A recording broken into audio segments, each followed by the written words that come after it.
My husband finally left for his trip. He'll be here in 20. That was the first message I read at 11:34 on a weeknight.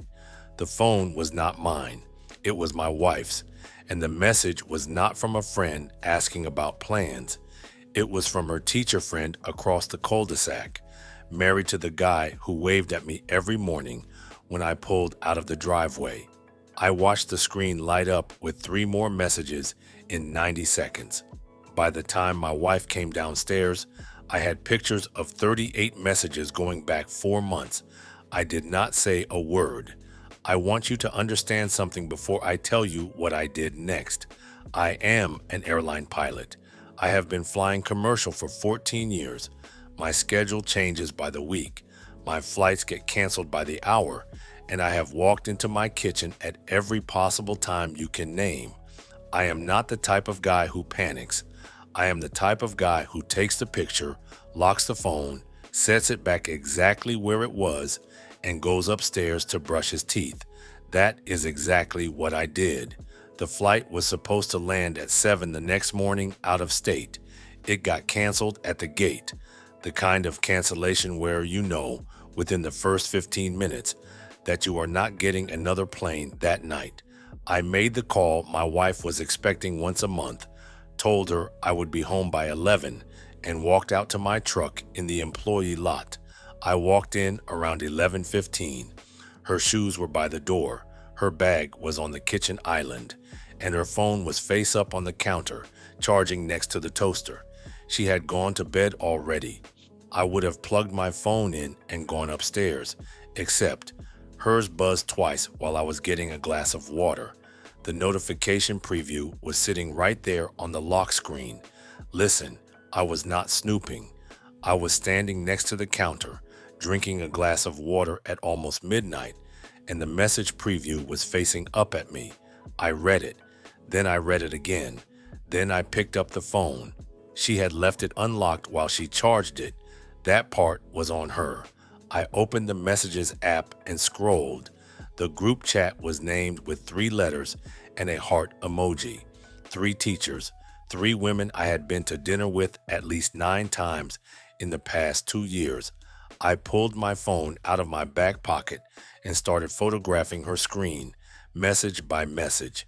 Some of you listening to this are going to say, I should have stopped at 3 or 4 pictures and called it a night. I am telling you right now, when you see what was in that chat, you would have done the same thing I did. The first message I photographed was from 4 months back, from my wife.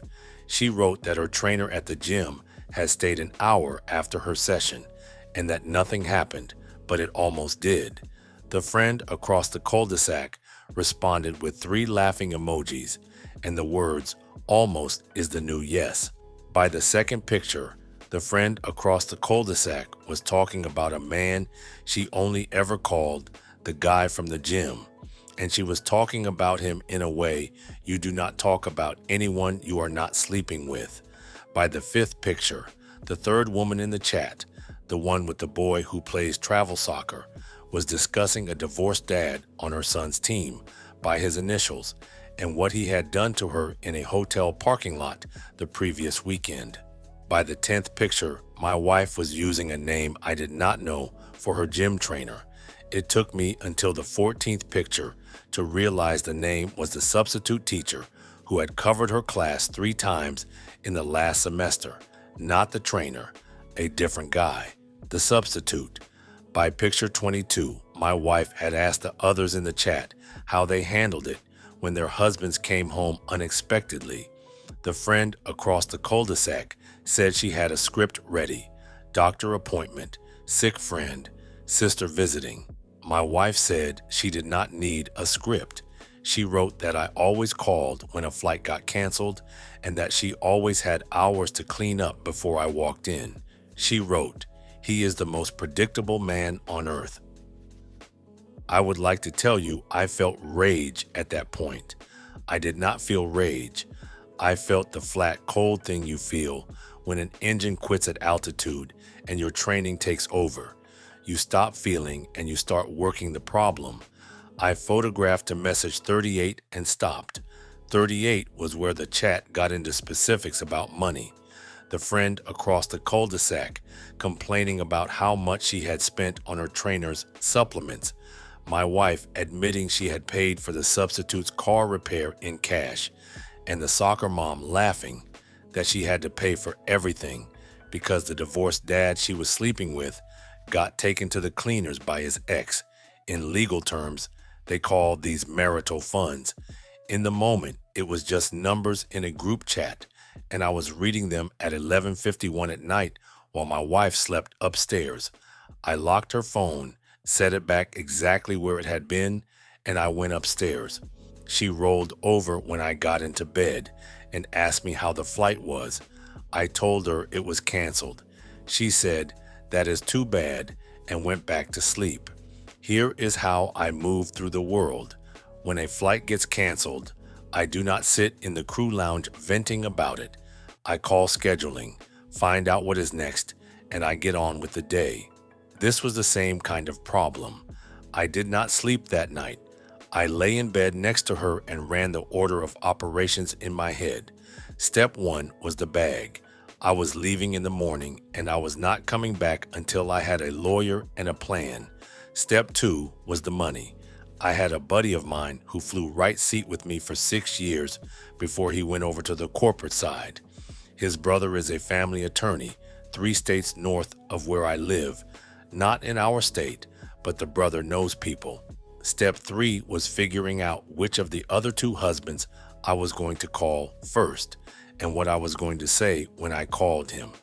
I packed at 5:15 in the morning while she was still asleep. I put 2 weeks of clothes in a roller and 3 pairs of shoes in a duffel. I left the dog with food and water for the day. The dog watched me from the rug like he knew. I wrote nothing. I have flown red eyes for 14 years, and I know what it looks like when a man leaves a house at 5 in the morning. It looks like every other workday. That was the point. I drove to a chain hotel near the airport, paid in cash for the first 3 nights, and called my buddy at 7:08. I told him what I had on my phone. I did not tell him what I was going to do about it. He gave me his brother-in-law, a guy who actually practiced family law in our state, and told me to use his name. I called the attorney at 8:23. The intake person told me his fee was $200 an hour with a $5,000 retainer. I gave her my card and asked when he could see me. She said tomorrow at 10. The attorney's office was in a brick building behind a strip of professional offices off the highway. I am going to tell you what he said, almost word for word, because this is the part that matters. I sat down across from him and slid my phone across the desk with the pictures already open. He scrolled for about 8 minutes without saying a word. Then he looked up and said, "This is South Carolina, right?" I told him yes. He said, "You understand what 20-3-130-A means in this state?" I did not. He said, "In our state, alimony is barred to a spouse who commits adultery."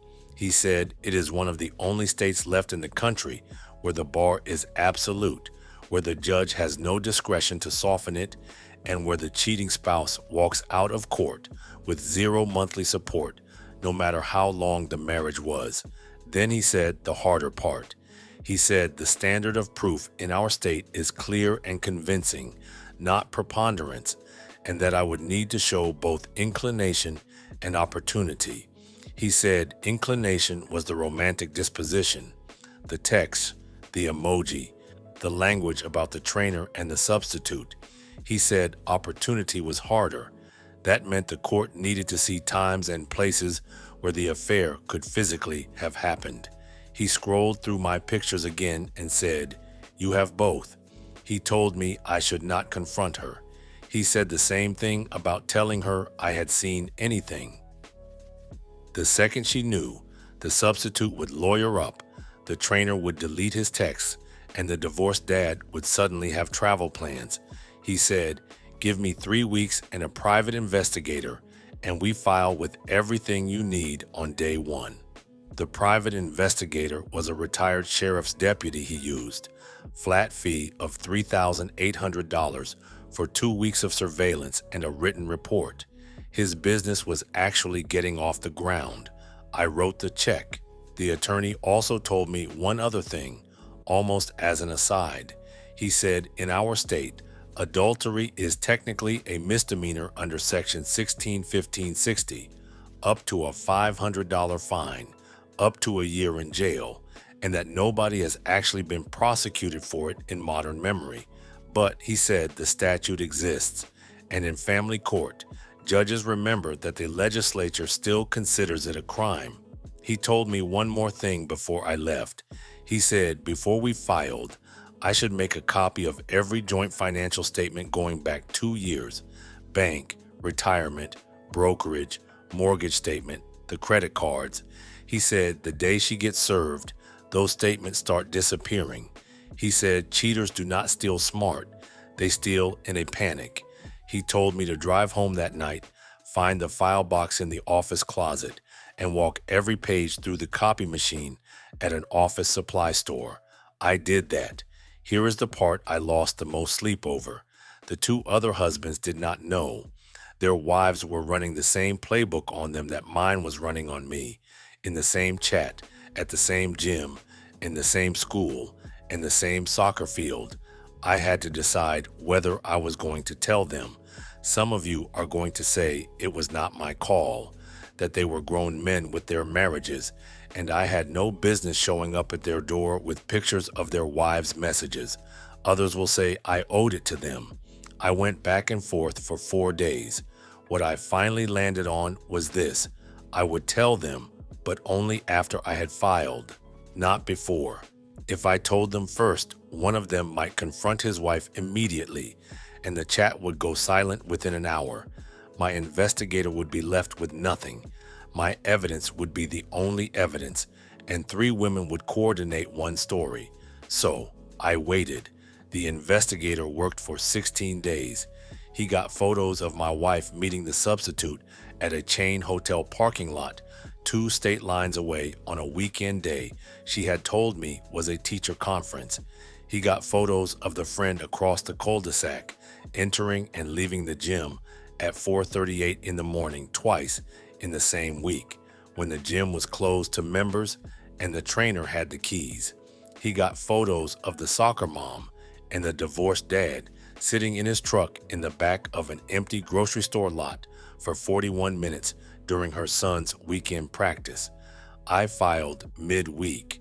I called the husband across the cul-de-sac that same night. We sat in a parking lot off the highway for 2 hours. He cried. I will be honest, I cried with him. He had no idea. He said he had been working extra weekends to pay for her gym membership.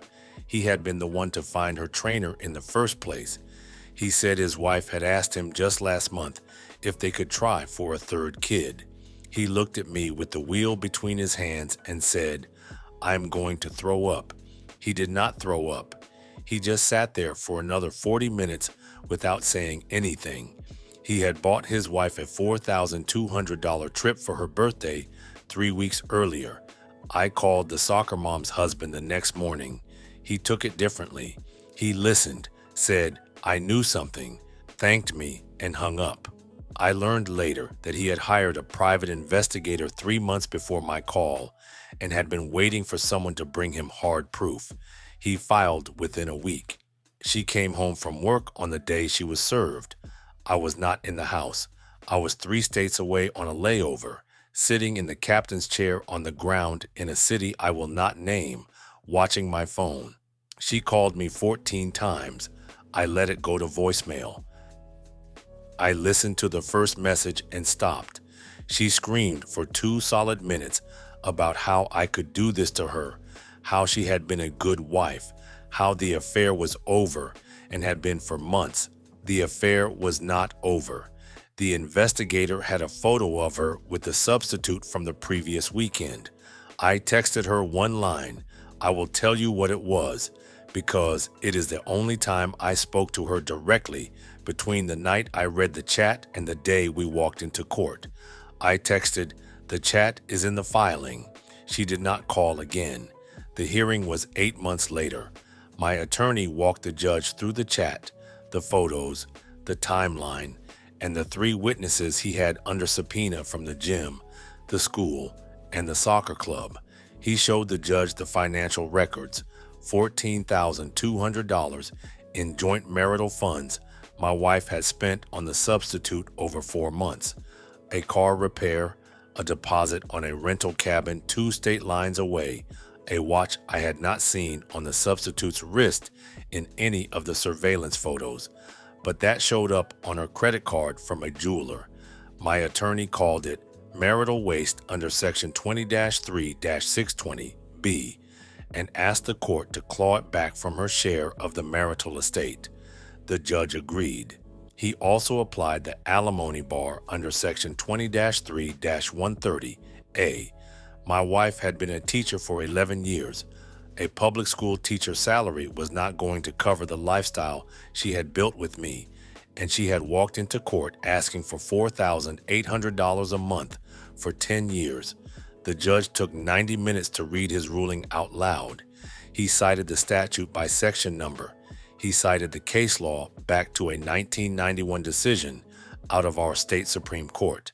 He cited the financial records line by line. He looked at my wife when he got to the part about the alimony bar. She was not looking at him. He read the bar provision verbatim from the statute book. She walked out with 0.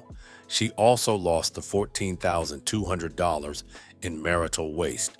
It came directly off her share of the equity in the house. Her attorney objected 3 times during my attorney's presentation. The first was on hearsay. The judge said an admission by a party is not hearsay. The second was on prejudice. The judge said the records were prejudicial only because the spending itself was prejudicial. The third was on relevance. The judge said the alimony bar required exactly this kind of evidence. The judge overruled all 3. I watched her face during the ruling. She did not cry. She just stared at the table the way you stare at something when you finally understand what is about to happen to you. The husband across the cul-de-sac and I still talk. He moved out of the neighborhood about 6 months after his divorce. We meet for breakfast every couple of weeks at a diner halfway between where he lives now and where I live. The other husband, the one whose wife was with the divorced dad, I have not seen him since he hung up that morning. I hope he is doing okay. I heard through the husband across the cul-de-sac that my wife moved in with her parents for a while. She lost her teaching job 4 months after the ruling. The substitute resigned the same week his wife showed up at the school administrator's office with a folder of evidence. I do not know where either of them is now. I do not need to. I am still flying. I am back in the air 4 days a week, the same schedule I have had for 14 years. The dog still watches me when I leave the house at 5 in the morning, and I still leave him with food and water for the day. But I have a sitter come stay with him if I am gone for more than a day. What I want to tell you is this. When you walk into your kitchen at 11:34 on a weeknight and the screen is facing up at you, do not look away. Read it. Take the picture. Lock the phone. Put it back where it was and go to bed. Then in the morning, pack the bag, call the attorney, and let the law do what the law was built to do. Some of you are going to disagree with how I handled it. That is fine. It was my marriage, not yours. But I will tell you one thing I learned from 14 years of flying through weather. When the situation gets bad, you do not look down, you do not panic, and you do not talk to the passengers about what is happening. You fly the airplane. That is what I did. I flew the airplane and landed it properly. Well, in my opinion, he did what you are supposed to do. Don't panic. I know from experience that when you find out your partner has cheated, you immediately go into a rage. Well, rage doesn't solve problems, only makes them worse, depending on what you do. Remember, you dictate how you move, not your emotions.